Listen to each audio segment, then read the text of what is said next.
Hello everyone, welcome back to Commerce Institute. Hope you're doing well. So, as you know, we are discussing with a series of Negotiable Instrument Act 1881.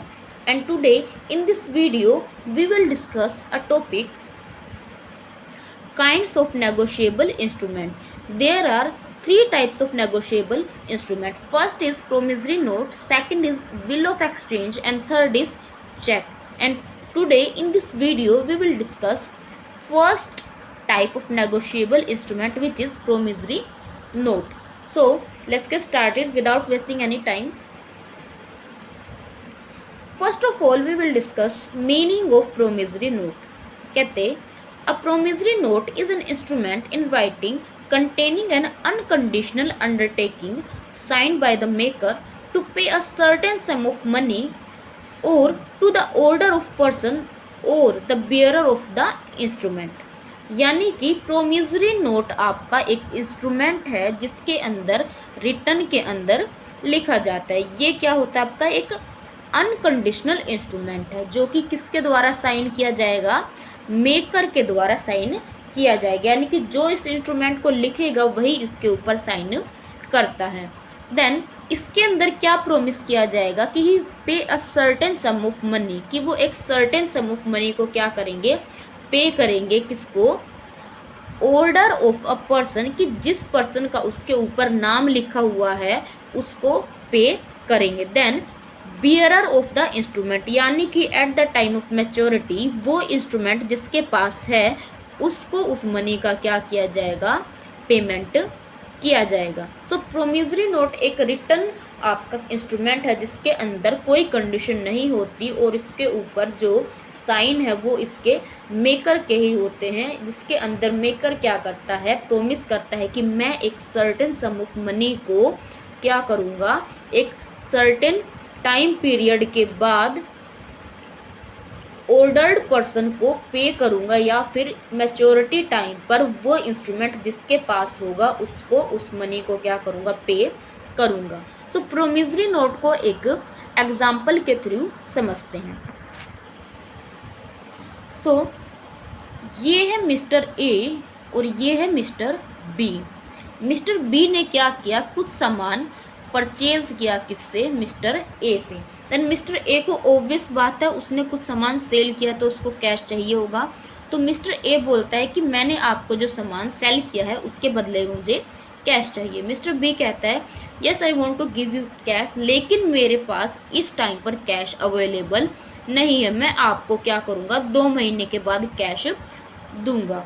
तो mister A क्या कहते हैं, ठीक है I am okay with it, आप 2 महीने बाद दे देना, लेकिन मुझे क्या चाहिए, कुछ रिटर्न के अंदर प्रूफ चाहिए कि आप मुझे 2 महीने के बाद वो कैश दोगे. अगर आप अपने बात से बैकआउट कर गए तो मैं क्या करूँगा. तो मिस्टर बी बोलते हैं ठीक है मैं आपको रिटर्न के अंदर डॉक्यूमेंट बनाकर देता हूँ. तो मिस्टर बी ने क्या किया, एक नोट बनाया जिसके अंदर उसने लिखा कि मैं प्रोमिस करता हूँ कि मैं मिस्टर ए को 2 महीने के बाद जितने की भी अमाउंट की उसने परचेज की है गुड्स, उतनी अमाउंट क्या दूंगा, पे करूंगा. तो उसके ऊपर अपने साइन कर देता है और ये नोट उठाकर किसको दे देता है, मिस्टर ए को, और कहा कि दिस इज प्रोमिसरी नोट जो कि मैं आपको दे रहा हूँ और 2 महीने के बाद मैं इसकी पेमेंट कर दूंगा, मैंने इसके ऊपर साइन कर दिए हैं, which means I agree with this. तो मिस्टर ए क्या हो गए, एग्री हो गई. लेकिन मिस्टर ए को क्या हुआ कि उसको 2 महीने से पहले ही क्या हुई, पेमेंट की, यानी कि कैश की रिक्वायरमेंट हुई. तो उसने क्या किया, उसने किससे पैसे लेने थे या फिर उसको किससे पैसे देने थे. यानी कि मिस्टर ए को रिक्वायरमेंट हुई कि मुझे मिस्टर सी को क्या देना, कैश देना है, लेकिन मिस्टर बी ने मुझे 2 महीने बाद का क्या दिया, टाइम दिया. तो इस सिचुएशन में मैं क्या करूं. तो क्या करते हैं, इस प्रोमिसरी नोट को उठाकर किसको दे देते हैं, मिस्टर सी को दे देते हैं और कहते हैं कि आप क्या करना, मिस्टर सी मिस्टर बी से 2 महीने के बाद वो पेमेंट ले लेना, क्योंकि मुझे मिस्टर बी से क्या लेना है, कुछ स्पेसिफिक अमाउंट ऑफ मनी लेनी है. मिस्टर सी इसके लिए अग्री हो गए और मिस्टर ए ने क्या, सी ने क्या कहा कि अगर मिस्टर बी बैकआउट कर गए कि मैं तो आपको जानता नहीं, मैं क्यों दूंगा. सो मिस्टर ए ने कहा कि ठीक है मैं इसके ऊपर आपका नाम लिख देता हूँ कि आपको 2 महीने के बाद मिस्टर सी को इस अमाउंट की क्या की जाए, पेमेंट की जाए। तो ये क्या है आपकी कंडीशन ऑर्डर्ड पर्सन की, कि जब हम क्या करते हैं, ऑर्डर कर देते हैं इस बात का कि आपको मिस्टर सी को 2 महीने के बाद क्या करनी है, पेमेंट करनी है। तो ये है आपका ऑर्डर्ड प्रोमिसरी नोट। लेकिन अगर एक कंडीशन ये हो कि मिस्टर सी ने ये नहीं कहा होता कि मुझे क्या चाहिए, रिटर्न में ये लिख कर दो कि मिस्टर सी को ही इसका क्या मिले, पेमेंट मिले, उस कंडीशन में प्रोमिसरी नोट के ऊपर ये नहीं लिखा होता कि मिस्टर सी को ही पेमेंट मिले।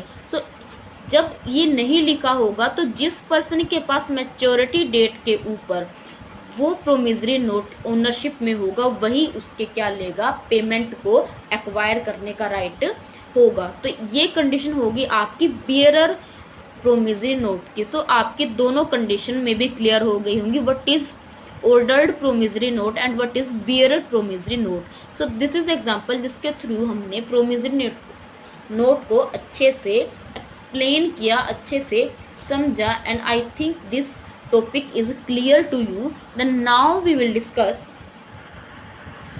characteristic of promissory note, कि प्रोमिसरी नोट की क्या क्या कैरेक्टरिस्टिक है, क्या क्या फीचर हैं एक प्रोमिसरी नोट के। So first it is written, कि ये रिटर्न में होता है। Then second it is unconditional, कि इसके अंदर कोई भी कंडीशन नहीं होती, यानी कि आपका जो मेकर है वो ये नहीं बोल सकता कि मैं ये कंडीशन पूरी होगी तभी पे करूँगा, उसके पास कंडीशन रखने का कोई भी चॉइस नहीं है। तो आपका प्रोमिसरी नोट क्या है, अनकंडीशनल होता है। And it is drawn and signed by the debtor, कि ये किसके द्वारा ड्रॉन और साइन किया जाता है, डेटर के द्वारा, कि आपको जो प्रोमिसरी नोट है वो कौन लिख कर देता है, आपका डेटर देता है।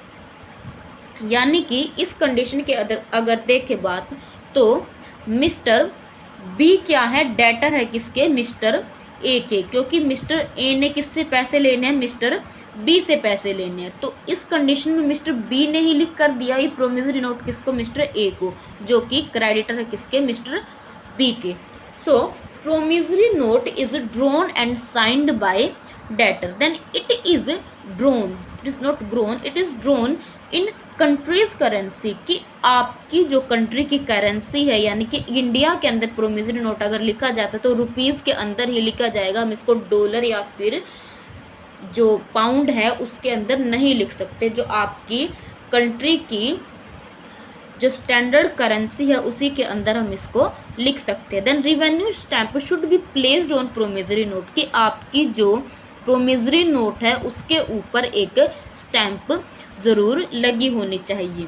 Then it is not necessary to mention consideration, place और रिटर्न एंड डेट, कि इसके ऊपर ये मेंशन करने की कोई भी ज़रूरत नहीं है कि ये किस कंसीडरेशन के बदले में आपको प्रोमिसरी नोट मिल रहा है, या फिर इसका लिखने का, रिटर्न का आपका प्लेस क्या है, कि आपने इस प्रोमिसरी नोट को कहाँ लिखा या फिर किस डेट को लिखा।